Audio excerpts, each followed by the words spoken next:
Hello, and welcome to Making Sense of It. I am Mona Duncan, and every Wednesday we have this little chat here about some concept of Dr. William Glasser and how it has impacted our lives and how it is possible to impact your lives. So, thank you for being here. And living in the Waco area,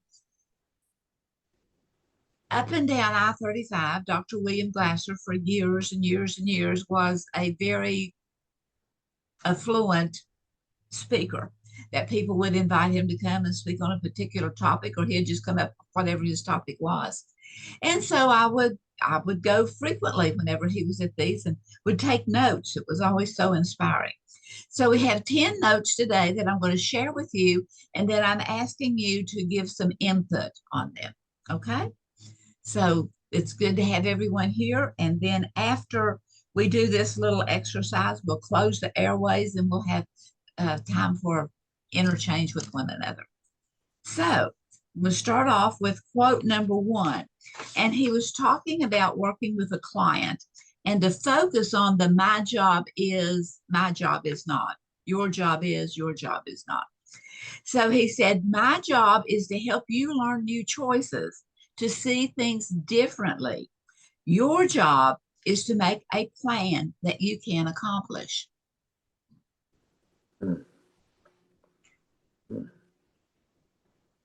Personal responsibility. Personal responsibility. Just right up front. He was laying it on the person that was needing the help, but it was handled gently. Okay. My job is to help you learn new choices to see things differently. Your job is to make a plan that you can accomplish. Okay, we'll move on to number two, the second quote from Dr. Glasser. Dealing with the past is counterintuitive.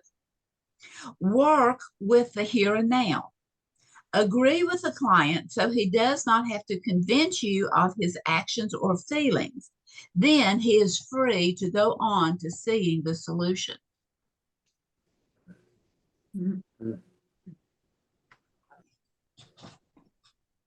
Mona, I've always thought that about dealing with the past, that if you remember a situation in the past, you re-enter into those emotions, but you have nothing, there's nothing you can do about it. So you're just immersed in those usually negative emotions in the past. And so Dr. Glasser's brilliance in a lot of ways was helping people to avoid that and to I think improve their own emotions, because there's something you can do right now about this situation, and that creates greater self-confidence a step at a time in people.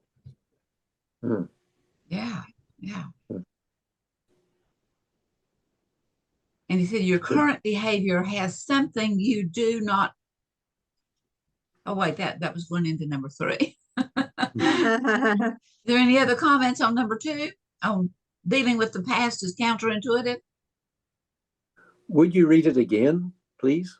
Sure. Dealing with the past is counterintuitive. And I love Brian's reflection on that it's, work with the here and now.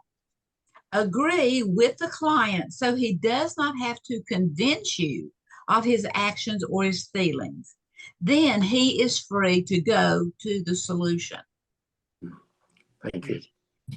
Yeah. Right. Yeah. If the client's stuck on trying to defend themselves, then they aren't able to move forward. Is what I see in that. Yeah. Yeah. I saw a role play. It helps them stay in the past instead of moving forward. Yeah, there was a role play one time of a guy that was a faculty with the Glasser Institute, but he was role playing a person with, well, that was crazy.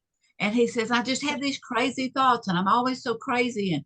And he was just really expounding on that, and he said to Dr. Glasser, he said, and Doctor said, yeah, I agree. He said, I've never seen anybody quite as crazy as you. He did it gently, and the guy agreed with him, and so it's what Dr. Glasser has said again, is that Agreeing with the client. Yeah, you're crazy. So now he can put that apart. I already agree with you. You don't have to convince me. I believe you. So now let's look at a way that we can solve the issue. Okay, so here is quote number 3. Your current behavior has something you want, or you would not be behaving this way. Your current behavior is also something you do not want, or you would not be seeking change.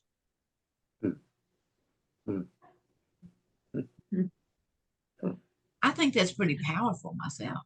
That it's a both and. You know, you're in conflict with yourself, so recognize it. I think that's helping people to identify their cognitive dissonance. That you know, you're thinking one way, you're doing something different, and helping them to take the steps to bring that back together, so they're more unified inside. And you know, that's always a challenge, but you have to be able to help them see, you know, those two things just don't match up. So what can we do differently?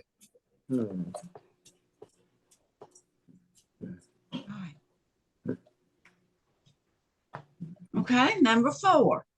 The more you try to change a person, the more you risk pushing him away.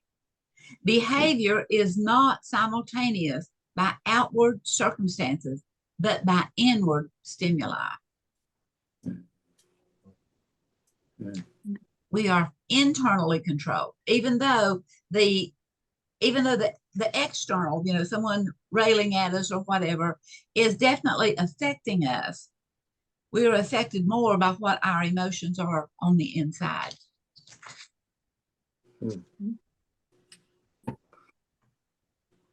Okay.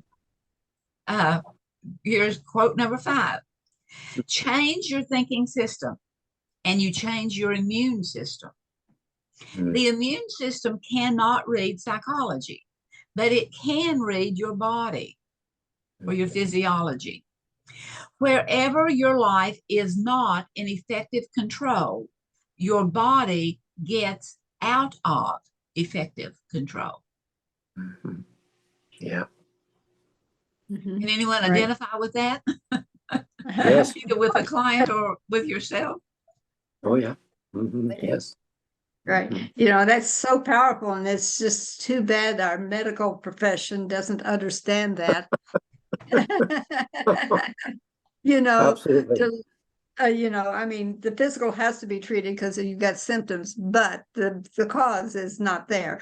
If the cause could be addressed. Yeah. But a different society we might have. Yeah. Yeah. Well said. And it kind of goes back up to that quote number 3, that your current behavior has something you want, or you wouldn't be behaving this way. At the same time, it's also something you do not want, or you wouldn't be seeking change. Yeah. And so it's the external. Yeah, our senses are very sensitive, and so we have a tendency, you know, to agree with them, because once you are sunburned, then you know you're hurt. But if we can begin to realize that we are really internally motivated, and realize that wearing sunscreen or getting in the shade rather than lying in the middle of the sun will be more effective in the long run. So it's looking at all the different things and putting them together and listening to our wisdom heart that can really wants to give us some wise information if we'll only listen. Okay, so here is number 6. It's just in looking through all the notes, I pulled out a few. It is crazy for your own body to go berserk and attack itself. The body is not built to self-destruct.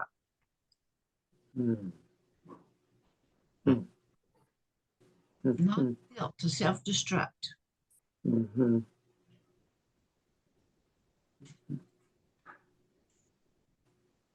Okay, number 7.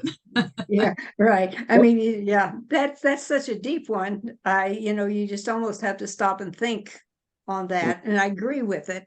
It's not that, but we just don't recognize it, and so. Yeah, and it kind of goes back to the fact of pleasure pain syndrome, that we Mhm. will give up, we'll never give up pleasure. And so, even if it's something that is really destructive, like smoking or overeating or, all kinds of addictions that we can, even just excessive shopping, can be causing us to have physical harm and mental harm and emotional harm. But it is crazy for your body to go berserk and attack itself because it's not built to self-destruct. And yet, how many organizations are there to help people? 12 steps and all kinds of things, because we have gone berserk as a nation. Yes. Or maybe even as a whole world, because Mona, I always wonder, as we change the way we think about things through choice theory, how does that affect us, even at the cellular level? Because the human brain, as it relaxes, it releases different kinds of chemicals. How does that affect us? And I don't know that's something that you could prove that you're healthier because of thinking this way, but I just wonder about that, the neuroscience part of what we do, and how it resolves more than just the thinking issues, because total behavior includes physiology, so it has to have some effect on that. So I'm thinking about my knees right now, just in case.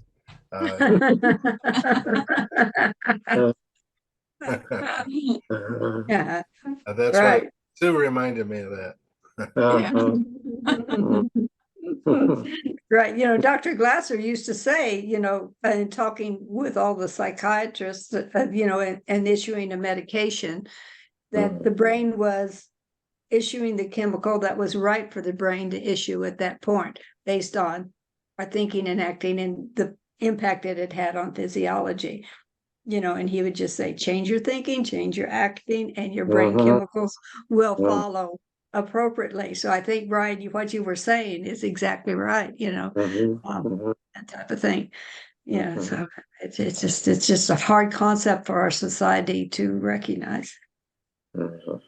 It's hard to sell pharmaceuticals based on that. So Yeah. And that's a major part of our society, isn't it? Well, it is interesting though, like I'm thinking about it, bringing up the knee. It's real interesting because now after having a knee replacement, so now it's 4 weeks today, the issue is one of bending, and the knee is really struggling to bend. I am really struggling to bend it. It's just not going. It's like, all right, I'm gaining, but it's like just not going as well. And it's interesting because the physical therapist said to me, understand your knee is perfectly comfortable staying where it is. It's more comfortable. It's harder work to make it bend, and there's pain attached to it. Like it's real happy. Just, if you just leave it alone, it'll always hurt and it won't bend and it'll just keep itself right there. So it's interesting fighting against one's own body. But I guess it's no different that, okay, well, I really want to eat that. It really does taste good. It's just not good for you, So it's all of those things that are, that one argues with oneself about. Okay, so another quote is, looking at the ultimate question is what I'm doing, bringing us closer together or driving us further apart, what I'm thinking, all this kind of stuff. And Dr. Glasser isolated 7 words that used, or 7 actions, 7 modalities that used again and again and again begins to separate, whereas 7 activities, modalities of encouraging and so forth brings us together. And so he says, rewarding to control is just as destructive as punishing to control.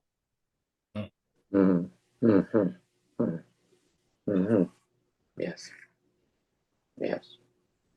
Well, that puts the other person in a subservient position. Mhm. So the relationships can never develop to a more mature level because of that. And, it puts, one person is the authority, is the person that grants good favor. And that, for me in education, that was huge to overcome for teachers, to figure out that you really, if you give up control of those kinds of things, you're going to gain more control in the classroom.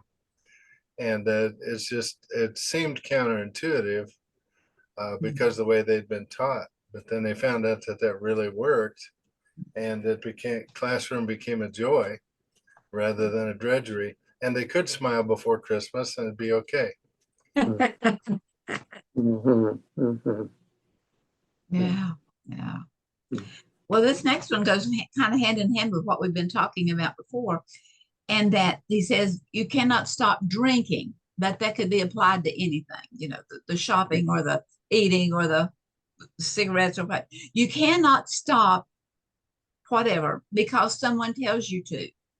You will stop drinking when you self-evaluate and see that to give it up is better for you and your relationships than are important to you. The closer you get to a healthy relationship, the less you need those things. Mm. Mm. And it goes back to changing your mind. You change your Mhm. whole physiology changes, your whole thinking changes. Mhm. It goes back to what you said earlier. We never give up pleasure. So the more we depend on the first behavior, we're getting pleasure, but we realize there's more pleasure to be had if we can make that change. Yeah, it's more genuine. It's more Yes. authentic. It's because again, it'll come from the internal evaluation. I'm Mhm. saying that, this is titillating. This maybe Mhm. takes me on with a group of my buds, but it's just not working. There's the That's not. book right there. What's that say? Uh-huh. Right. I read it. Positive What? Addictions. Yeah. Dr. Glasser's Positive Addictions. And you can't stop something, you have to replace it with something.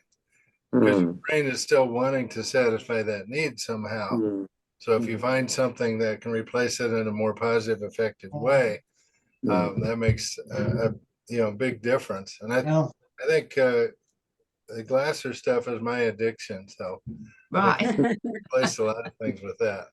Mhm.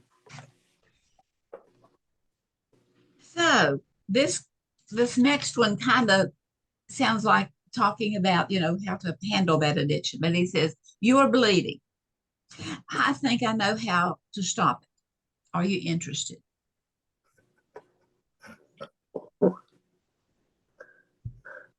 So it's just that gentle way saying you're in control because you really are. You are in control. But I think I might could give you some information that would help you get in touch with that sooner and quicker. Mm. Mm. Wow. Okay, well, here is the 10th one that I had written down for today. We behave as a whole. We don't behave by parts. One part of behavior doesn't cause another. And the 4 points of behavior are what? Acting, Thinking, feeling, feeling, respond. physiology. Yeah. Yeah. And we believe as a whole, or we incorporate as a whole. We don't behave by parts. Although sometimes there can be that knee-jerk reaction, you touch a hot thing, but for the whole, we really don't behave by parts. One part of behavior doesn't cause another. Okay, so I have a little thing here that I want to show you. Share the screen. And in looking through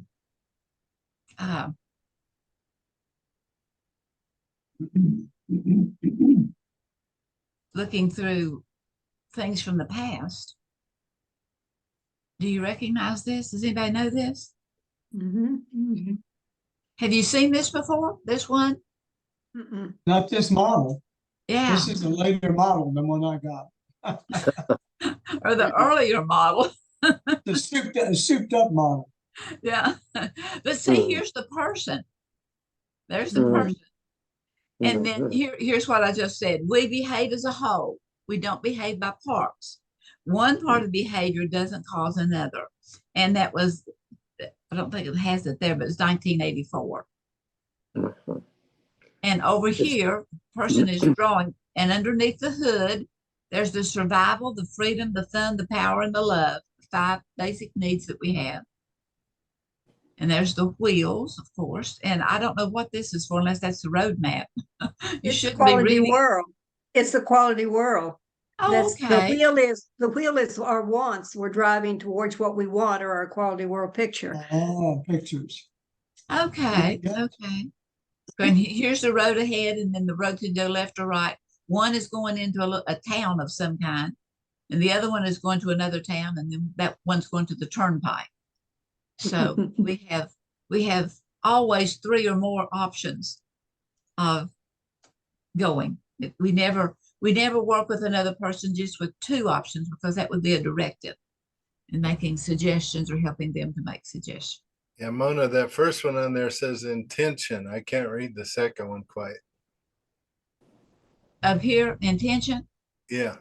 Okay, intention. I know, and I've gotten a magnifying glass out, and I know this last one is turnpike, but I Yeah. wasn't able to read what that one was either. Hmm. So when was this drawing was done in 1984 also? 1984, yeah. Wow. I wasn't sure just when he developed the total behavior car.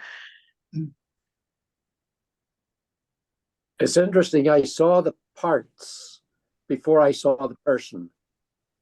Really? Oh, yeah, yeah, yeah. Oh, I saw the, Which is in Hmm. keeping with the theme. Yeah, yeah. Okay, well, we'll stop the recording, and then we will share some more information with each other. So thanks everyone for being here today, and many blessings and good mental health.